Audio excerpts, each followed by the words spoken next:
All right, good afternoon, everybody. This is the regularly scheduled meeting of the Public Works Committee. This meeting is being held pursuant to KRS 61.826 and Council Rule 5A. I'm joined in chamber by Councilman Bratcher, Councilman Joseph, Councilman Benson, and Councilwoman Purvis. You staying? No, I'm just Okay. sure that you, I'm, okay. all right. And Councilman Herndon. I think I got everybody. We have one topic, and since Councilman Brennan Reno Weber lightened the mood a little bit in the labor and economic development, I've got theme music to start the topic today. It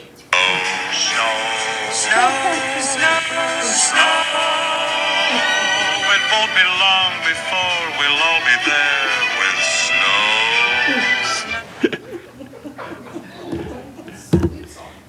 So who would have thought we'd be talking about snow in July? But I'm glad that we are. One. But we had this originally scheduled for earlier in the year, and for other good reasons, we've put it off to now. And I think we've got a better product to hear since we have delayed it till now. Been joined in chamber by Councilman Andrew.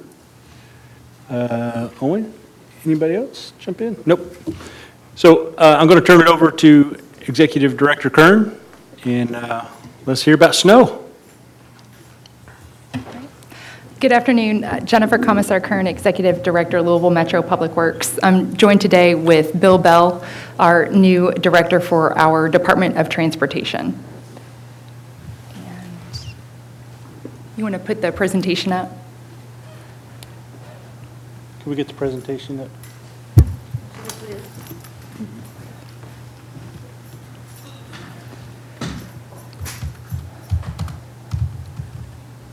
Here we go. So in addition to this presentation, I believe your packet included, and we will get into this, but three things from a consultant that we worked with to get some recommendations. So the recommendations, some recommendations around costs, and then route evaluation criteria. So those are your other PDFs, and we'll talk about those in more detail. So as we all know, this year we had pretty intense snow, a very unusual event. So early January, we had more than 10 inches of snow, which isn't typical for one event. And that was followed immediately by weeks of temperatures below freezing, so also atypical. Following that event, internally with Public Works, we did some interviews, event exit interviews with people that we worked with during that snow event. So talked to JCPS, UPS, U of L, LUMED, a lot of people to get a variety of feedback, generally while it was very fresh. After that, we did bring in a consultant who does advisories for snow programs. So DW Claunch and Councilman Hudson did get to meet with them as well. They visited on site and they did a deep dive of our meeting with staff, meeting with drivers, managers, all of the agencies involved in the snow team, so not just Public Works, but also parks and vacant lots. They took a look at our fleet. They met with fleet and got a really good understanding of our program, our current capacity, and some of the challenges that we have. So we'll go ahead and dive right into the recommendations, and generally they fall under a couple categories. So creating a more detailed snow plan. Right now we have our snow routes, but as far as annual planning, formalize what we're doing annually, whether it's training, whether it is pre-snow, post-snow follow-ups, really formalize how we're working our snow plan and put that on a calendar. So I know it's summer, but very, very soon snow planning is going to start for next year, and being ready for that. The next guidance improvement would be creating a level of service statement. So really understanding how many lane miles of plowing or treatment we can do based on our current capacity, and that being our employees and our equipment that we have available. Part of that snow calendar would be an annual preseason event. So updating any procedures that we have, moving towards a continuous improvement. So writing down the things that we learned, which we learned a lot of lessons this year, but doing that every year and updating how we do what we do. And then hold end of season roundtables. So documenting the lessons learned every season. Next recommendation topic, staffing and training.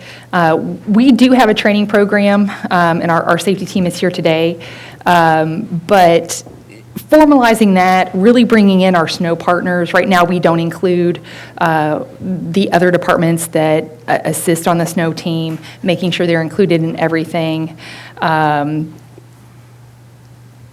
Also looking at our CDL licensing, so opportunities there, and then understanding for especially emergency events, who has a CDL. So in this past event, we asked to bring in people who weren't necessarily in our CDL pool, who had CDLs, to bring in more people who could operate equipment, and making that part of our standard operating procedure. So if you're in an emergency event, what things can we utilize automatically that we don't have to spend time writing a memo or asking permission or things like that? It's just something that as a situation escalates, starts to happen.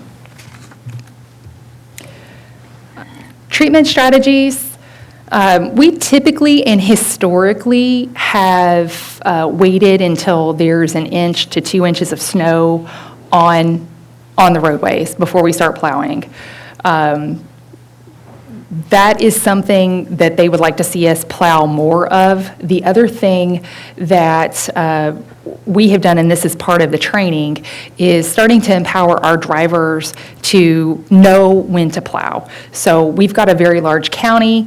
Weather events impact parts of the county differently than others. So as a driver, educating and training our team on, you need to know when it's appropriate to put your plow down. And it's probably inappropriate for everyone in the county to start plowing at the same time, because for some areas that's too late, for some areas that's too soon. The other recommendation is to brine more often.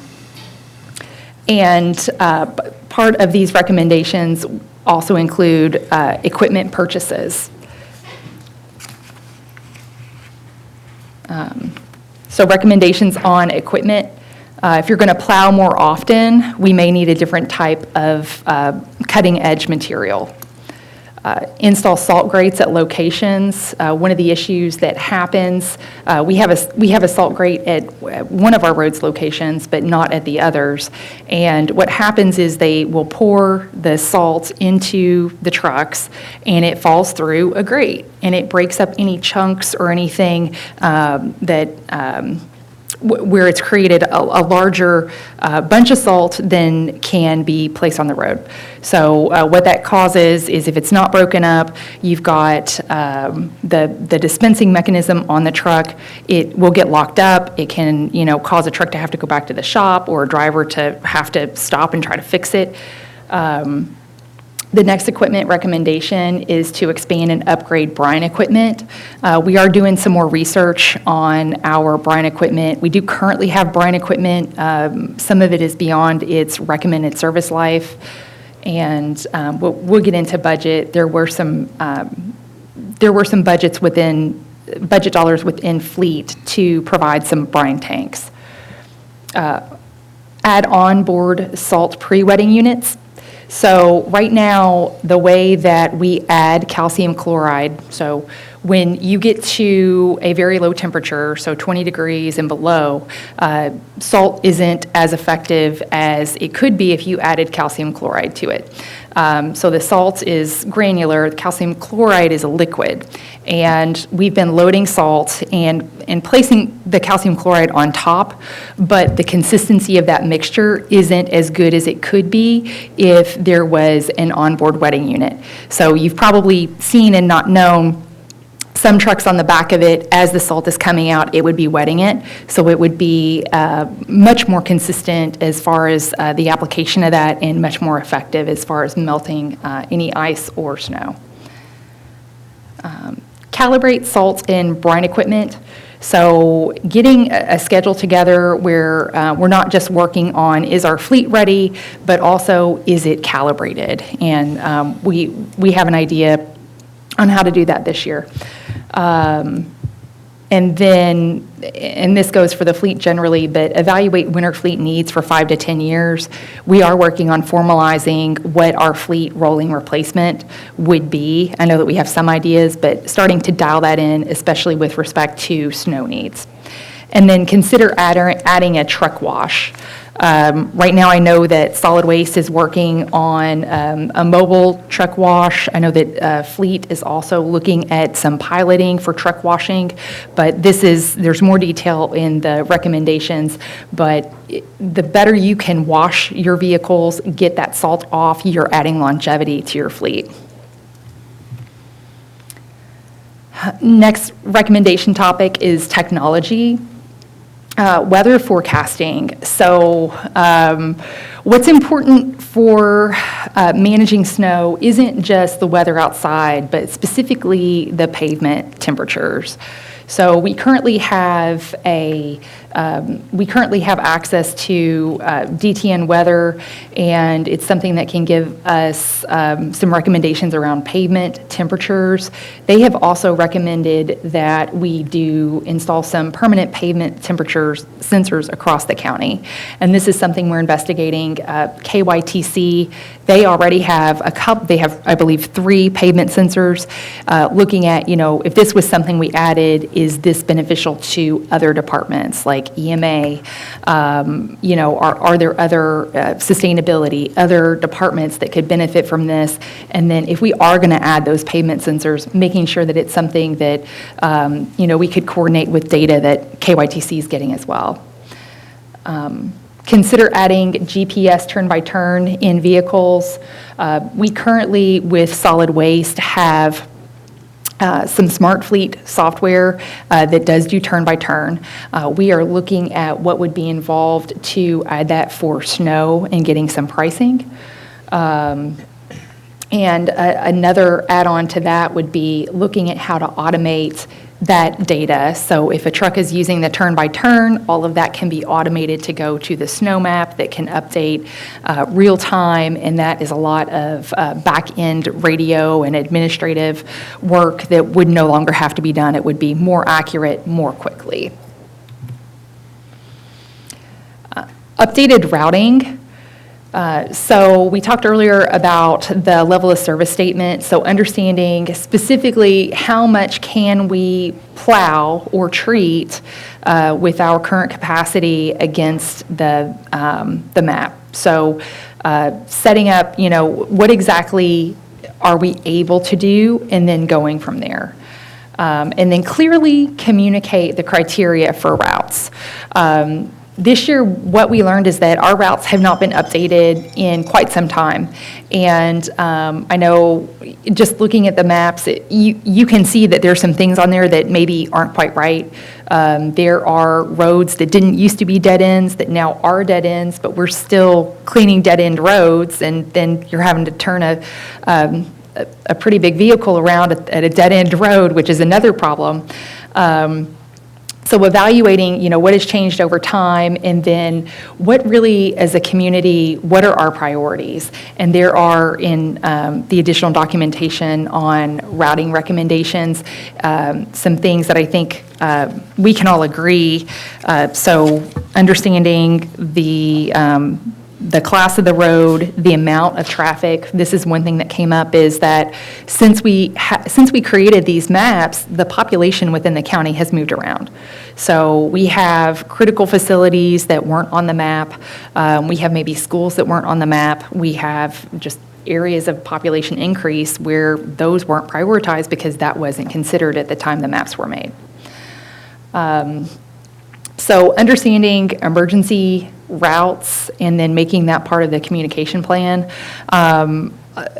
I honestly don't know the history of the emergency routes. I know one complication is that I think most of downtown is an emergency route, and you're not supposed to park on an emergency route, and then that creates other problems. So getting clarification around that, what options exist in areas for using emergency routes or changing them that work better. And then consider, if there are areas where we can't allow parking so that we can clear snow, where do we help people figure out how to park? Because they still have to get to work. So is it something that we could partner with park or private lots to maybe offer, no cost or reduced cost parking during an emergency event? They're also on the routing, in talking with our drivers, there are techniques that they use when they go out to plow that maybe the maps didn't consider. So when you look at things like the map was created in 2D in an office, but we're plowing it in the real world. So taking the routes that we have and asking for the people that are out there that know how to plow it, hey, what areas on the map are we going to highlight that we're going to apply a certain technique?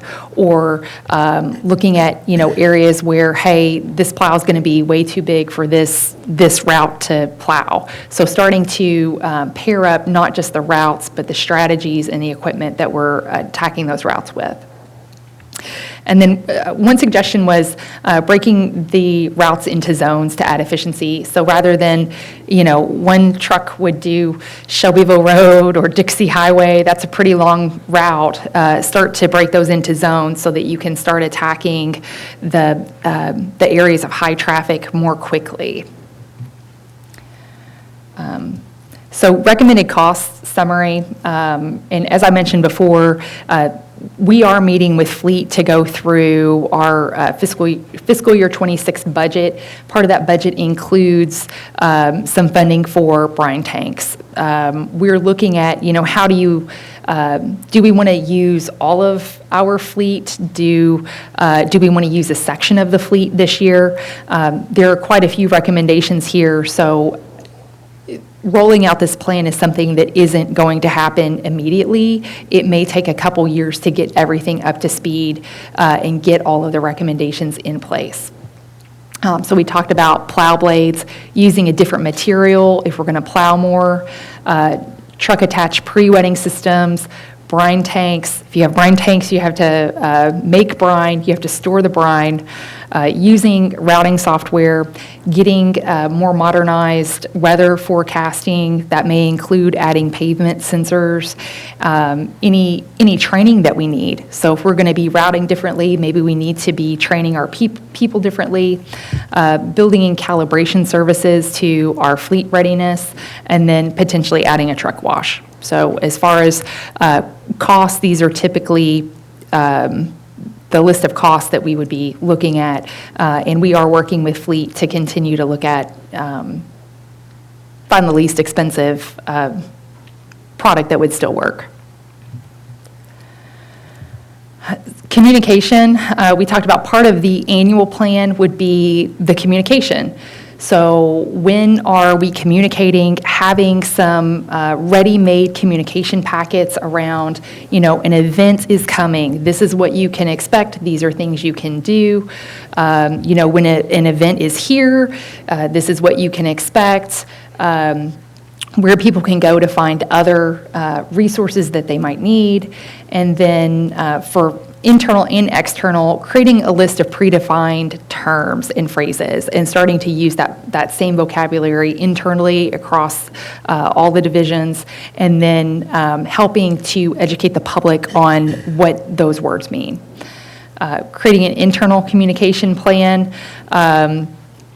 We communicate pretty good internally, but it's not a formalized plan, and I think moving to that could help us fill any gaps that might occur.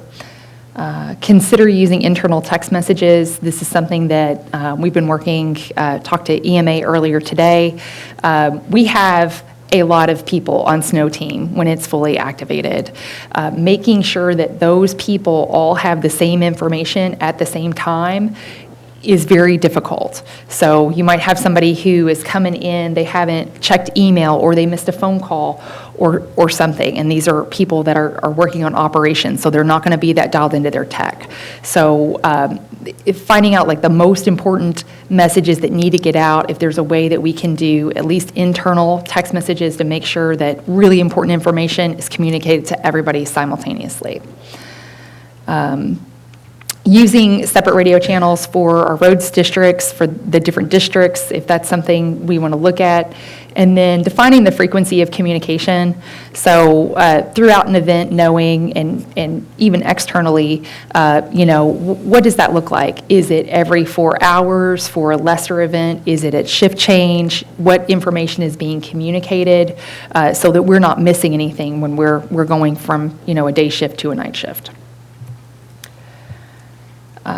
Other recommendations, we're working with 311 on a lot of different topics right now, but one thing that became very, very clear at the end of the January event is that 311 is not really set up for complaints related to snow. So when you call 311 and you have a complaint related to snow, right now the only option is a right-of-way obstruction. So during snow and then at the end of snow, we pulled down all the complaints, and they were all right-of-way obstruction. There were 7,000 complaints, and it was so much data, it was so much information that you couldn't do anything with it at all. Some of the calls didn't have addresses in them. There was nothing we could do to fix these problems at this point. So working with 311 to figure out, what do we need to give your operators to help direct things, to help get those concerns to where they need to be, and to start flagging things that are actionable and are an emergency or need immediate assistance. The other thing that came up during January was we had not shared with 311 any kind of script. And this is something I think I worked with several council offices as far as, when people have these frequently asked questions, what should we be telling them? So codifying, if you call Public Works front desk, here's the response for certain types of questions. You call 311, you get the same answer. That's something that could be shared with council to help you all guide constituents as well. So using the same vocabulary, getting similar responses to FAQs, making that information accessible. So I kind of touched on this.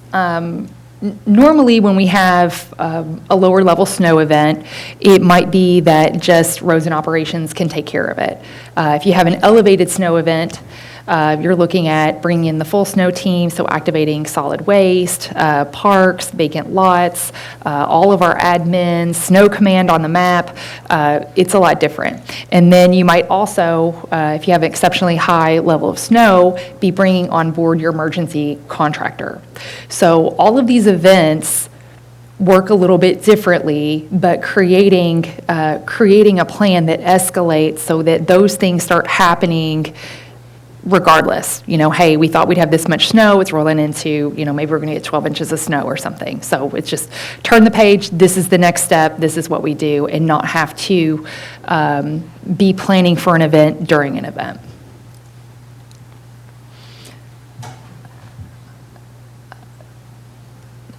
So the next steps, generally, we are working internally, again, identifying our stakeholders and everybody that's part of Snow Team, support Snow Team, and establishing some recurring meetings, working with Fleet, and then identifying any necessary training or things that we need to go ahead and get moving. These are generally the topic work groups, so we have a lot of people who've graciously volunteered. So generally, we've talked a lot about formalizing the things that we do, so creating SOPs, documentation, and then formalizing that agency coordination. So part of preparing for snow every year could be circulating a contact list and saying, hey, for which division, or who's the operations contact at U of L, or who is the UPS contact, because we don't want to be meeting people that we're trying to help an emergency during an emergency. So starting to have that roster and making sure that those are updated as frequently as they need to. Fleet and equipment, we are talking with Fleet. That's also a work group to figure out, how do we want to start rolling out the upgrades that we would be making to the fleet that would be compatible with how we want to start approaching snow. On the routing, we have, again, you've got some recommendations that I think make a lot of sense.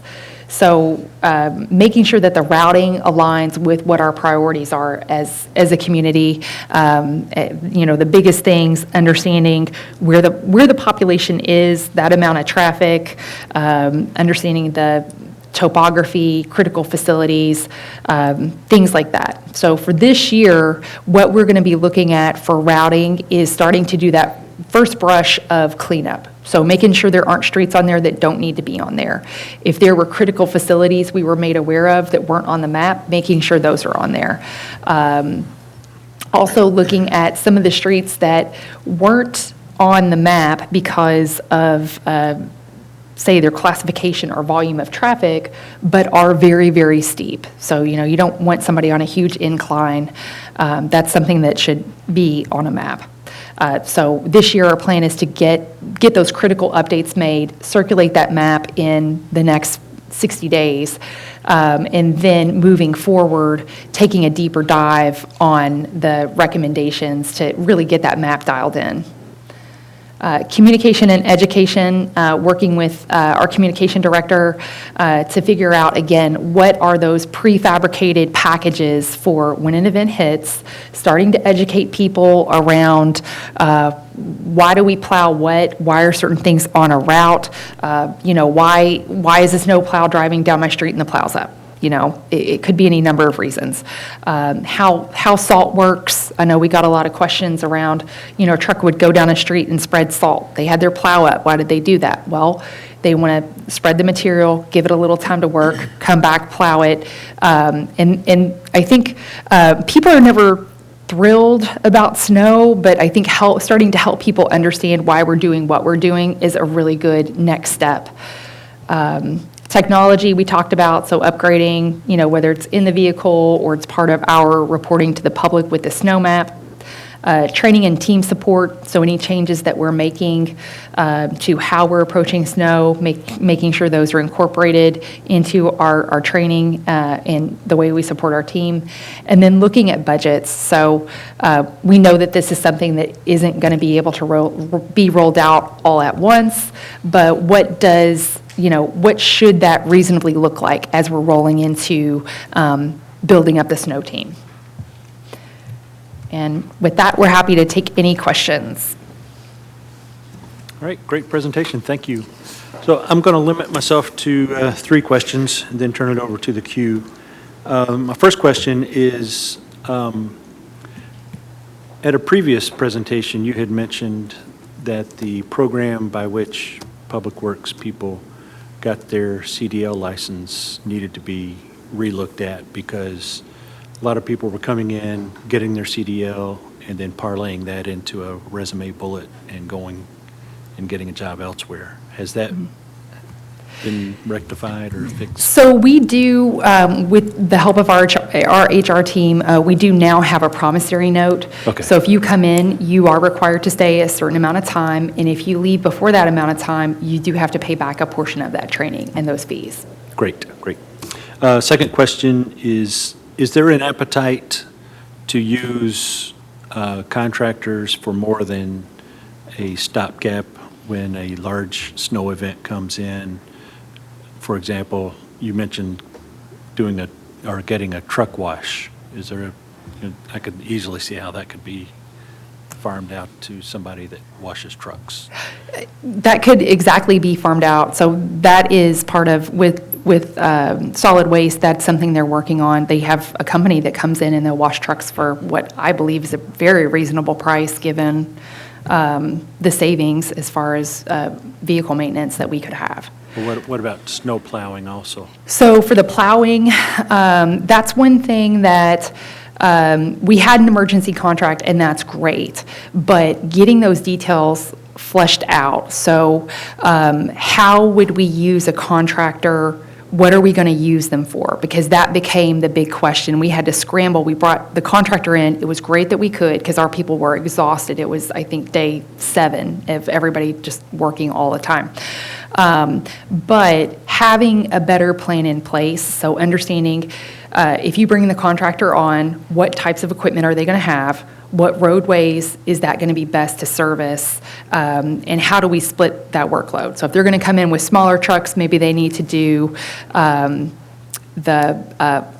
more of the collector level roads. We have larger trucks on hand. We can still work on arterials, major arterials, things like that. So it would be a matter of what would we want them to work on would be the question. Okay. And last question for me. You went through a lot of good planning and prep. Do you have a date in mind that is game day, that if it snows on this day, we're ready to go? I think that we are ready to go regardless. A lot of these, I mean, I think our snow team, I'm really proud of them. I mean, they showed up. I think we had one person who was out sick for the entirety of the last event. Otherwise, everybody showed up, no questions I'm going to asked. challenge you a little bit on that. What's that? I'm going to challenge you a little bit on that. Okay. If you're ready to go right now, we wouldn't have what you just presented, right? You don't have the So all of, routes in place, all the training that you just mentioned. I agree that all that needs to be done, but if it were done right now, and you're ready to go right now, then we wouldn't have it. So I'm asking, everything that's when does it here- all come to a point? Sorry. So, because budgets are a thing, we can't just go and buy all of the equipment and all of the recommendations. So we're going to have to look at what does it look like to roll on all of these things into the snow program. There is some funding within Fleet's budget. So the question becomes, do we want to use all of that for buying new brine tanks? Do we want to split and do part of it with part of the heavier vehicles and upgrade them with the full equipment? The other discussion we have to have is with the state of Kentucky. So we do have a memorandum of agreement with them to maintain, which includes snow, state routes, not interstates, but surface streets. And our equipment that we purchase and we use is under their purview. So they are on the list to start having those discussions with.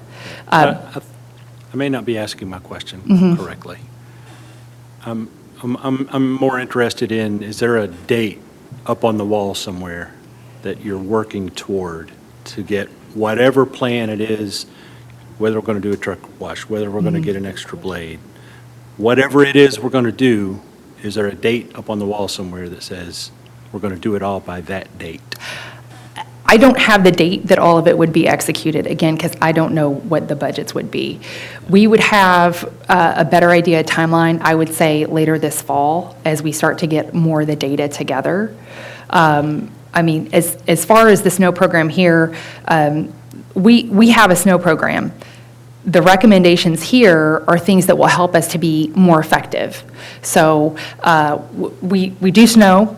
We do pretty good, but if we could be much more effective, if we could put less workload on our drivers, make their jobs a little bit easier, much safer, those are all enhancements within the snow program that will make it much more effective. Yeah, and I think the updated routes will help that efficiency as well. And we've heard today 60 days, is that approximately 60 days? We clean up those routes and like Executive Director Kern said, get some of these dead-end routes off of the map and update it, which hasn't been updated in over 20 years. So Yep. that will help out Okay. tremendously. And I believe we have, and this, I just heard this from Fleet, there's 5 trucks that are being equipped now, and I think that was from a previous budget. So that's not the current budget. So. Okay. 60 days is a good one. I can remember trick-or-treating in the snow when I was a kid. So 60 days from now, put us in October. That's good. Thank you.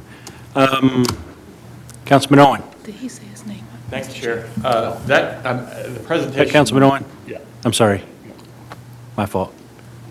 Bill, I need you to identify yourself for the record. Bill Bell, Director, DOT. Thank you. Councilman Owen. Thank you, Chair. So I think I'm going to start off with a request as opposed to a question. The presentation was incredibly comprehensive, and it's a little daunting because it shows how complex the whole process is and how many departments it touches and all of the things where we can make improvements and all of that. So because of that complexity, I'll take a step back. This snow event was probably the worst 2 weeks I've had since I was on council.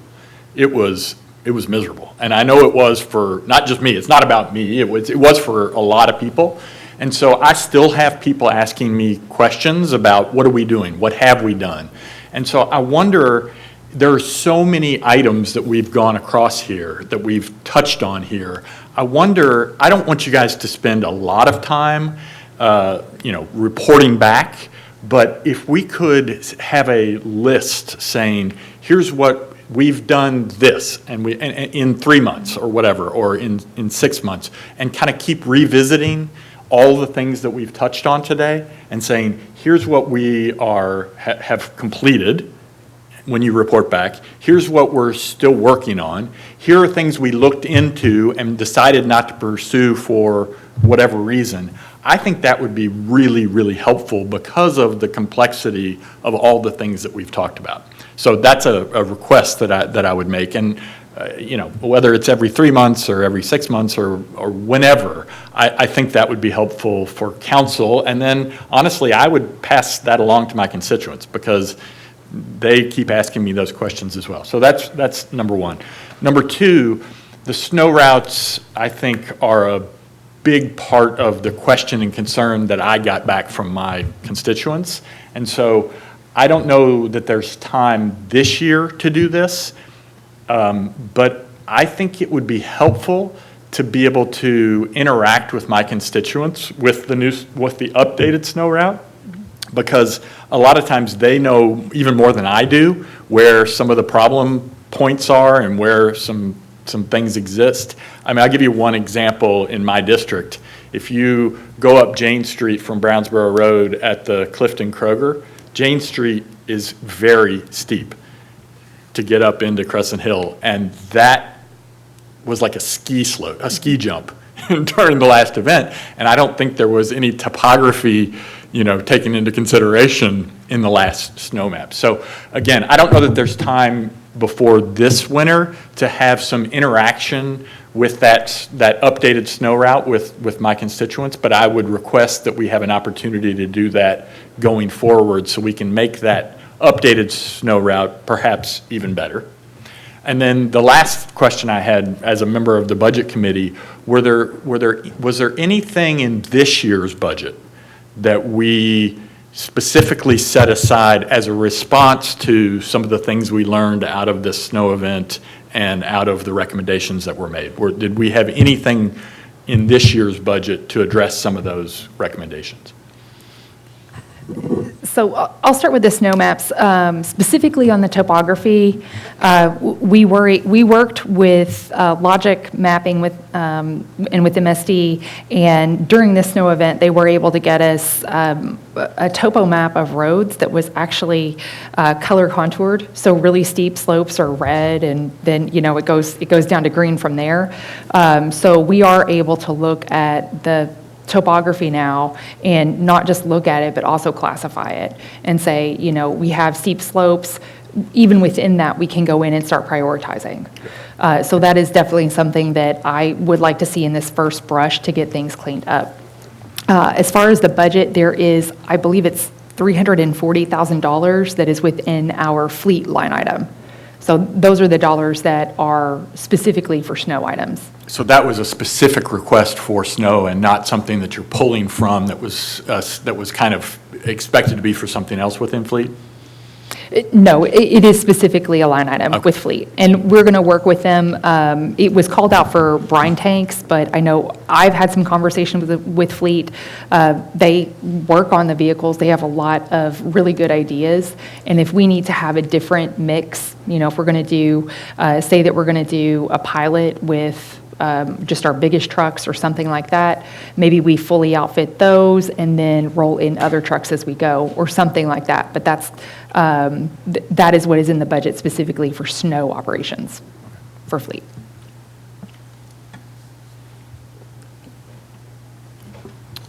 Vice Chair Harris Wright. Thank you, Mr. Chair. Thank you for your presentation. As I've said before, Public Works is the most tangible thing we as council can do something about. It's what our constituents expect from us. We get a lot of calls. We get more calls about Public Works than any other thing. And so this reasonable timeline, I hear the data, I'm thinking about it's July and what's feasible between now and when snow season starts. And if the new data or the equipment or whatever you're rolling out, we need real-time access to be able to give the public a real idea of when they can expect a street to be clean. If that changes, we need to be able to give that to them as soon as possible. I know that the mayor's office often partners and makes announcements, but some of our folks that don't live in downtown areas or some of the most visited areas, they suffer the worst with this because they don't understand where the priority is. So clear language, I like that you said that, clear shared language. People only know 311, so I like that you're attempting to adjust those communications with 311 so that people don't just get a end of the line when they call. They want to be connected. They want to know when their street is coming online, when it will be, when it will have service. So my question is around a reasonable timeline for the route and the changes, and is there, what's going to be feasible between now and snow season? Because it seems like everything won't be figured out before then. And then how do we tell our constituents what those priorities are? What is the shared language? I know you said you've worked with other council people. Whatever it is, whatever shared language, I would like to be able to give that to the constituents I serve. And then the last thing is, unincorporated areas, even if they have major thoroughfares or intersections, their residential street may not be covered, but the next intersection that is Metro Louisville will be. So having ways that we can talk to our constituents and answer those questions.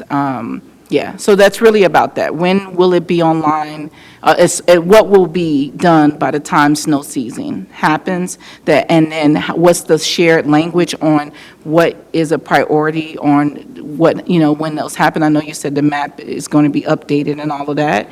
And then how can we work together better to communicate that to our folks? So as far as the priorities for the mapping, that will be where we start. So for this season, we're looking at, 60 days or so to get a map refresh. So understanding, hey, we're starting with these priorities, which are, where are the people, where's the traffic, where are emergency services, critical infrastructure like hospitals, topography, other things that could be a hazard. That's something we would have relatively quickly, I would say in the next few weeks. And then from there, we would refresh the maps. We can certainly share those changes, those suggested changes. We do start, as far as training, our team will start running routes in the fall. So that is something that we have to have relatively soon so that we can start training off of those routes. And can I add also, on the external communication, we want to definitely reach out to the council and duplicate efforts there to send out to your constituents so they know both the map, the plan, and if we know there's a storm coming in the next 5 days, get that information to you all so you could send it out to your constituents so they know. And then we'll give many updates as possible. But we'll also have, we talked just today about internal communication, advance notice to everybody involved, and then having the texting tool so everybody receives it on their phone instead of an email because they may not see the email in time. So. Thank you, Mr. Chair. Just to readdress, thank you for that. The last part of it is the communication with 311, 311, 911, and 811 are some of the most popular numbers, and I know that you're working on those communications, but that's not going to stop people from calling from when this season start.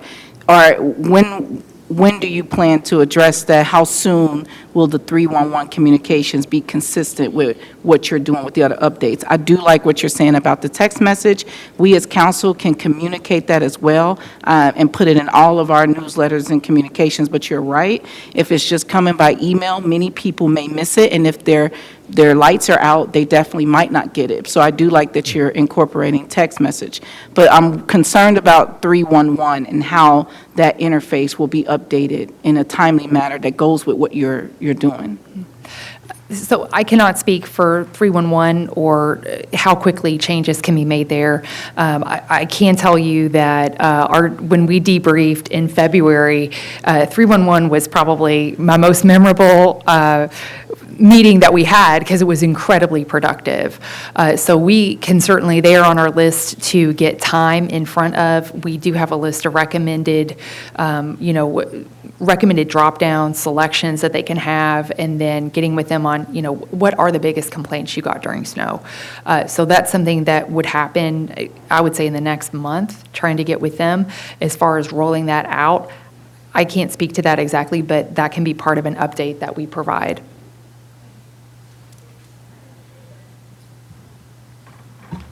I don't see anybody else in the queue, so I've got one more question. I know that a lot of the streets in Jefferson County are state roads. Do we get reimbursed by the state to plow those roads? Has there been a conversation to have the state plow those roads? How does that handle? So we do receive reimbursement from the state. It's 42%. For those operations. So, and then generally anyone who, with our memorandum of agreement, works out of our central district, that is reimbursed through the state. So we get 42% of what it costs us to plow the state roads. Is that what I heard you say? Well, for snow plowing. So that's the number that was arrived at within our MOA, just for ease of conversion, because it could be, if you're out on a snow plow, the routes overlap with state roads and with metro roads. So that was the number that it was worked out to. We can certainly work with our OMB liaison who processes the MOA costs, and we can get a breakdown of what that would look like for this year, if that's helpful. Yeah, I'd love to get 58% for doing nothing. That seems like a bad deal. Any other questions? Andrew? Councilman Owen? I doubt you were sitting in on that negotiation, but it's a really interesting number, 42%. It would be fascinating to know how that number was arrived at and whether Lexington has the same deal, or Owensboro has the same deal, or any other more metropolitan, Northern Kentucky has a similar deal, because I was thinking the same thing. Are we sure that we're not, that we don't have a bad deal here? So I don't know. It would just be interesting to have a little bit more information or color on how that conversation went. Okay.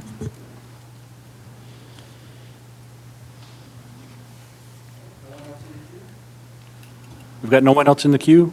We stand adjourned. Thank you. Thank you for coming. Thank you.